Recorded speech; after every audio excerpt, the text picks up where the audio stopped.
Lesson 64 and 65. French folk song and Long, Long Ago from Learn Violin Fast, Book 2. Now, we're really trying to focus more on the bow, dynamics, crescendos, diminuendos, accents, tenutos. So as you progress on the violin, it shouldn't be just about playing more difficult notes and more challenging pieces. You really should focus on your tone production, your bow. Can you manipulate sound? Can you make it musical from the very beginning of your journey? If you say, I just want to be able to play harder notes at the beginning and then leave the bowing and the musicianship to later, you by that point have made habits that are going to be very difficult to change. So it's very important to approach learning a new skill like how to play the violin from really just the big picture that, yes, you need to play the notes, yes, you need to produce the sound, but you're also, the ultimate goal here is to make beautiful music. And you can't make beautiful music if it's very boring and the same, and you're not able to play different parts of the bow, if you're not able to manipulate and change your sound. So the idea behind what seems to drag on with easy songs forever is to really make sure you can produce a beautiful sound, you're getting comfortable with your bow hold, that you have the chance to really think about your positions, and you're not just jumping in and playing difficult music, but that you're able to really just create beautiful music, even if it's a simple exercise or an amazing song. So the idea here is to have lots of easy examples for you to really practice and master your positions, and also just practice making an interesting and beautiful sound. So this is French folk song. You'll notice that there's no dynamics here. There's no crescendos, diminuendos. There's no accents. So here, I would love for you to try to be creative. And if you're not sure what to do, you can basically just give a dynamic to a line. And also you could create a crescendo decrescendo. So for example, you could start forte, and then line 3 could be piano. And the first two lines could be starting forte, and you could write a long diminuendo.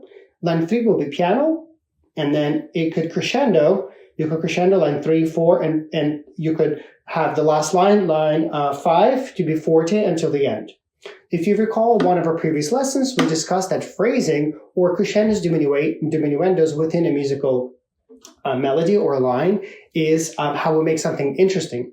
So the most common way to phrase a musical piece is if the notes are high, you can play them loud. If the notes are low, you can play them quiet. Now, you can change that at any point, but it's a really good place to start that will sound really musical and natural of what we're really do. So, French folk song, we're going to start loud. We're going to decrescendo. In the middle of the piece, we'll play piano, and then we'll crescendo, and then we will finish strong. All right, so this is French folk song. 1, 2, 3.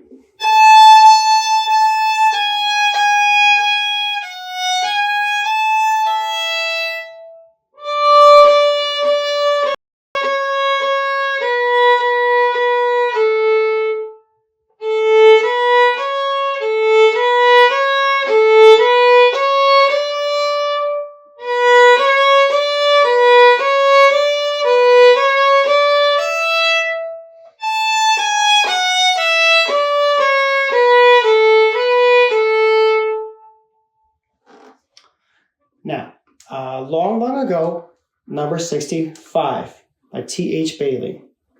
So long, long ago is a little bit trickier because now we have quarter notes, eighth notes, and half notes. We also have slurs on some of the eighth notes, but not all. We have a lift, we have a dotted half note as well. And we have forte, piano, and a new symbol, we have an MF. MF means mezzo forte, and in Italian, mezzo means medium. So medium loud, mezzo forte. So the idea is now we're introducing more dynamics to hopefully make our music more interesting. So this is long, long ago. We're starting medium loud, then we're gonna do loud, piano, then medium loud. And within those, you'll notice how I'm going to add crescendos, diminuendos. They could be short ones, they could be long ones, and in a perfect world, there would be many layers of crescendos. They could do a little mini bump in sound, get louder, but the overall line could get louder and louder. So the idea is to create as many changes as possible to make our music as interesting as possible. So this is long, long ago, number 65.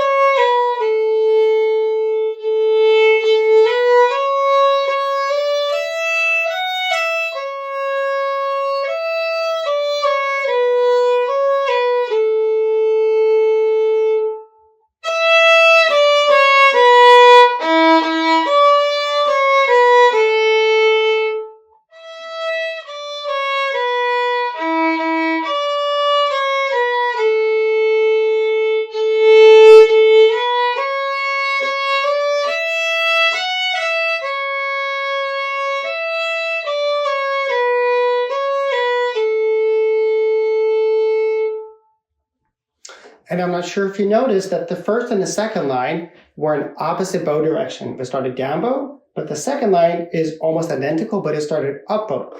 Again, you could say that, well, we shouldn't play down beats up bow, but again, it changes up as long as it's purposeful and it has a meaning of music. I think it's fine.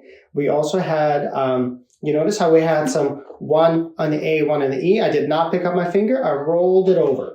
So I hope you're able to make all of these techniques and you're able to produce beautiful sound. Thank you for watching, and I'll see you in the next lesson. Bye for now.